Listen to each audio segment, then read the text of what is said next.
All right, Shalom to the elect of the nation of Israel. This is another video, and it's going to feature the Apocrypha. Now, the word Apocrypha means hidden. Literally, it means sent away hidden. Let me start by saying all praises and glory is due to Yahweh, Baal Shem, Yahweh Shai, Baal Shem Rakar, Quadash, for giving us this knowledge, especially in the times we're in. So, you are looking at a copy of the Apocrypha, which was made, or rather printed, and this book is, over the years, it has fall apart. Okay, as you can see, this was when I first came to the school, 1 West 125th Street. We were ordered to buy our books. We were supposed to buy a Bible. We were supposed to buy, if you got a Bible with the Apocrypha in it, that was good. But some of the Bibles you bought did not have the Apocrypha in it, so you had to buy the Apocrypha separate from the King James Bible.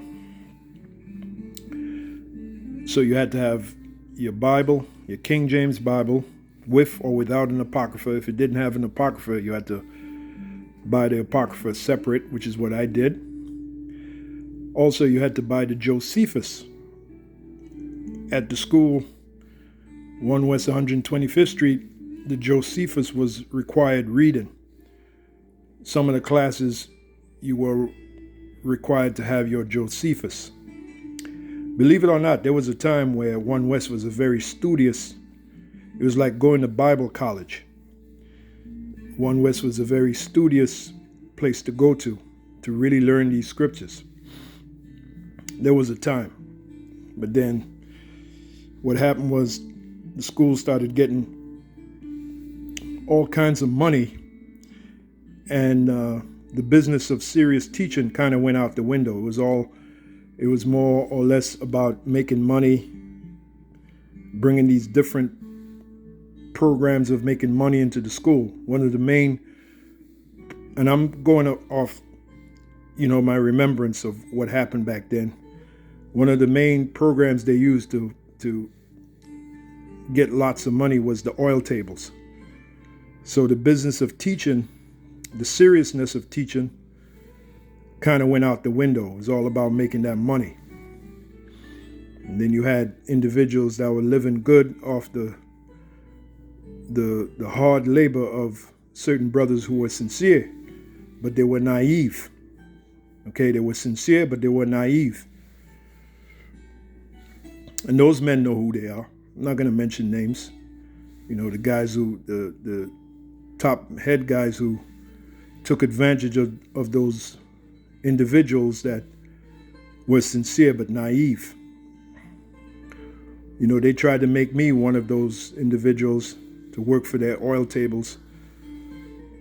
And I flat out I always tell the story about this guy, Yashuan. I have to mention him, because he was one of those guys who tried to make me one of his workers on his oil table. And I said no. Basically, I said at the council, I'd rather go work for the so-called white man than work for you. I just didn't trust that guy. And,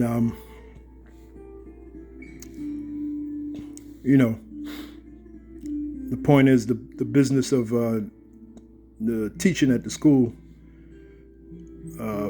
took a back seat to, it was all about making that money.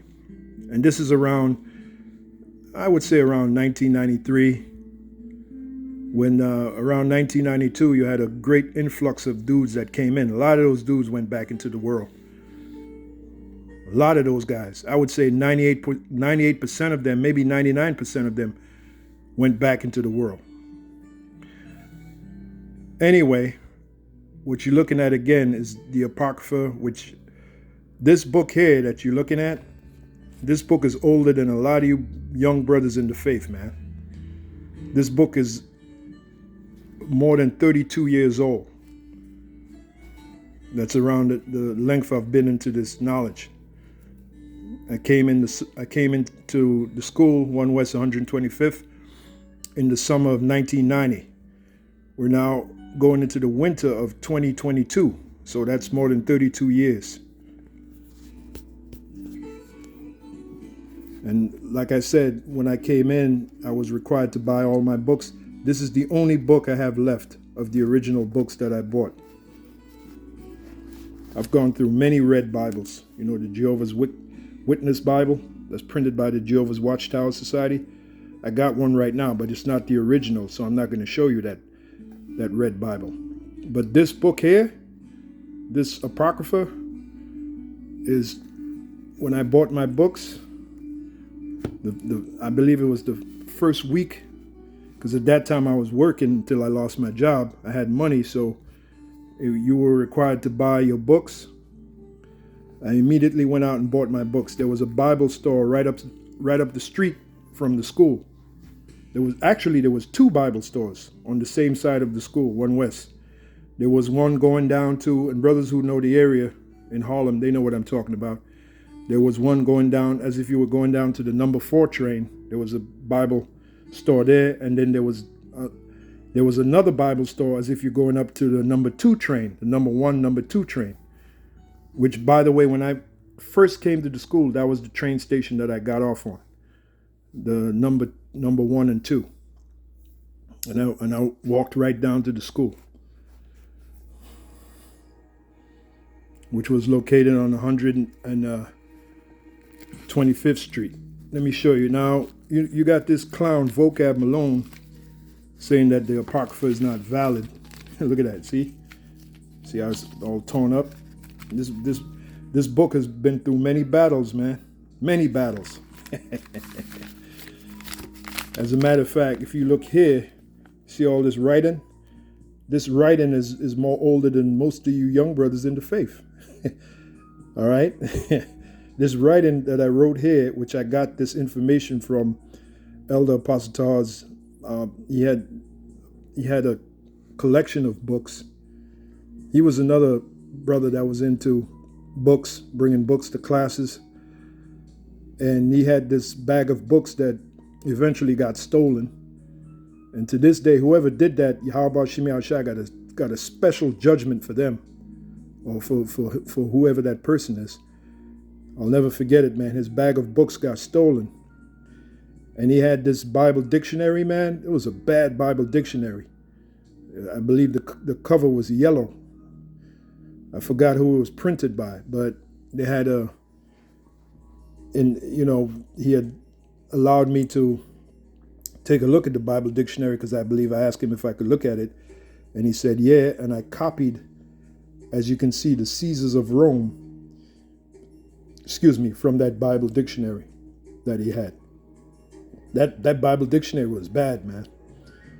You had one with the yellow cover and you had one with the red cover, if I remember correctly.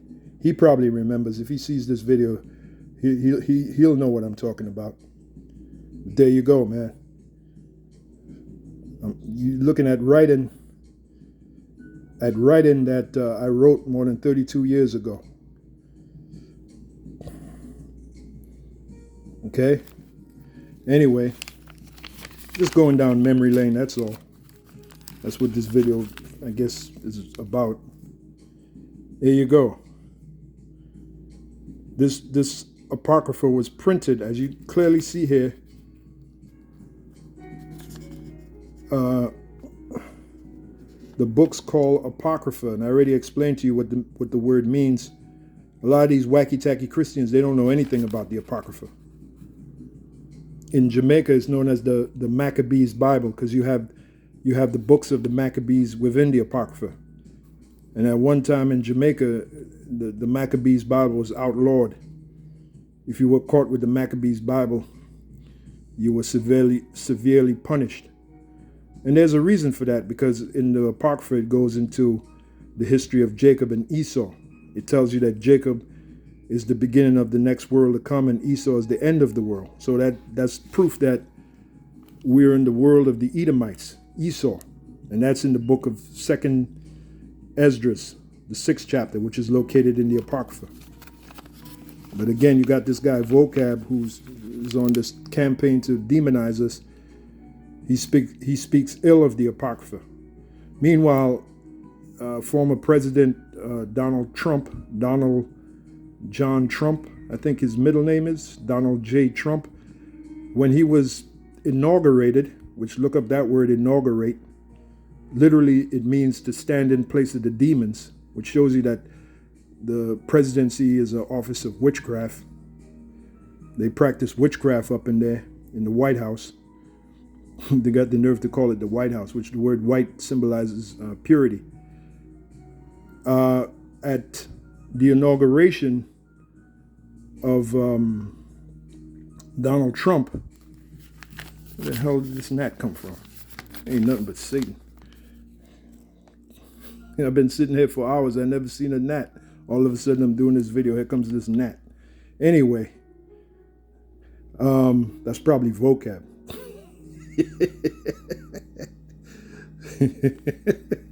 Anyway, Donald J. Trump, right, when he was inaugurated, and you can probably find that on YouTube, they read a passage from the Apocrypha during his inauguration. This is totally ridiculous, man. Ain't nothing but Satan. I'm telling you, I've been sitting here for hours, watching my television, and there was no gnat. All of a sudden, I'm filming this, and here comes... Yeah, you can't make this shit up. Anyway, as you see here, that was my name, Gabar Alabar. It's just Gabar now. Over the years, it's just been shortened. Brothers know me as Gabar. I'm cool with that. As you see here, Oxford University Press. So this is printed by the Oxford University in England. Merry old England. Jolly old England. All right? So my question is this. If the Apocrypha is non-invalid, why is Oxford printing the Apocrypha? Why are they doing that? And that lets me know that you have certain individuals that go to Oxford, some of the finest minds, right? They go to Oxford, and some of them probably take courses, Bible courses, and they are taught the Apocrypha. So they're taught the truth so that they can lie. They're not taught the truth so they can bring it out. Like we were taught the truth. We were taught the truth to bring it out. We were taught the truth at 1 West 125th Street to bring it out, bring out the truth. To teach the Lord's people. But those individuals that go to these colleges like Cambridge, now there's the red Apocrypha, which most brothers have, right? This one is pretty hard to get, the black one. But the black one and the red one is pretty much the same thing. The red one just doesn't look as,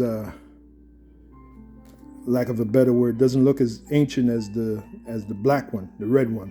It doesn't look as ancient as the black one. See the cover? It looks like one of them old-timey books. And like I said, this book is more than 32 years old.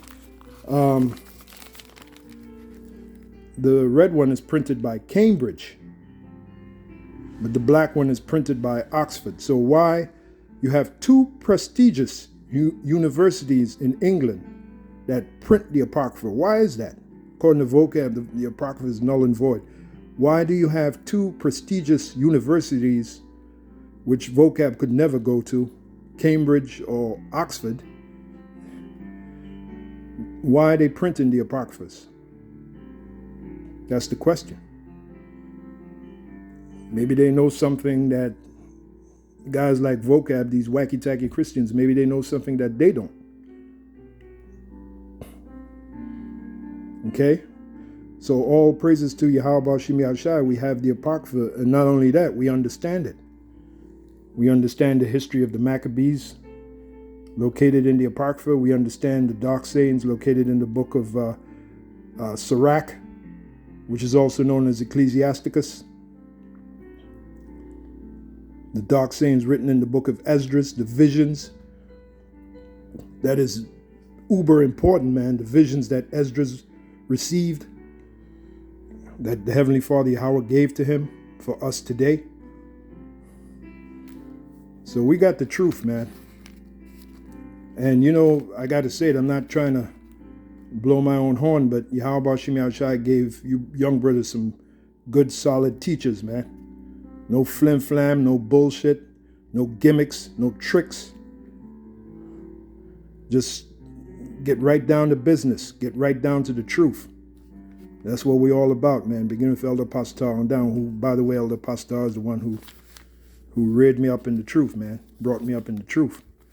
I first joined the school, I was under General Yohana. And back then, General Yohana was cool. He was a cool dude, likable guy. But through the years, he morphed into this monster. Okay, the same thing with Bishop Nathaniel. Bishop Nathaniel was real cool. Look, we used to hang out with Bishop Nathaniel. He used to come by our oil tables. You know, Elder Pastor, his oil table, which I worked for, and so did Elder Apostle Rakar. And even Elder Apostle Ramla worked on it a little bit, the oil table. But it was mainly me and Elder Apostle Rakar. And Bishop Nathaniel used to come by the oil table, and we used to talk, all three of us, and sometimes Elder Pastor would be there when he didn't have his business to take care of. He'd come by the table and kick it with us. Man, we used to, all four of us, Bishop Nathaniel, we used to talk for hours about the scriptures. No idle conversation. Just totally the scriptures and the history. And now, you know, looking at Bishop Nathaniel, we don't know what the hell that is. That's a monster. That's some grotesque monster that's been created, man. Tell you the truth. But yeah, I'm just going down memory. I guess I'll call this video going down memory lane. I just wanted to show you, brothers, that we're dug in deep into this thing, man. I still have my book that I first bought when I came into the truth. Check that out. More than 32 years ago. And as you can clearly see, this book has been through many battles. All right. Okay, so that's all I got to say. Hopefully you found it edifying. If you did, leave a comment in the comment section. All right, but I just wanted to say a few words earlier. I was watching the video Elder Pastor did about the Apocrypha. He mentioned the Apocrypha, how some of them are printed in Cambridge and Oxford. So I just wanted to show you what he was saying is correct, because I actually have a copy of the Apocrypha that was printed. Once again, let me show it to you. That was printed by the Oxford University Press, as you clearly see here. And this is Oxford University. This ain't no, what you call it? This ain't no community college. We're talking about Oxford, some of the finest minds in the world today, finest minds in wickedness, that is, go to this Oxford University. And here it is, they print the Apocrypha. Why is that? Why are they printing Apocryphas? I thought, according to vocab, I thought you said it was null and void. Anyway, on to the next one.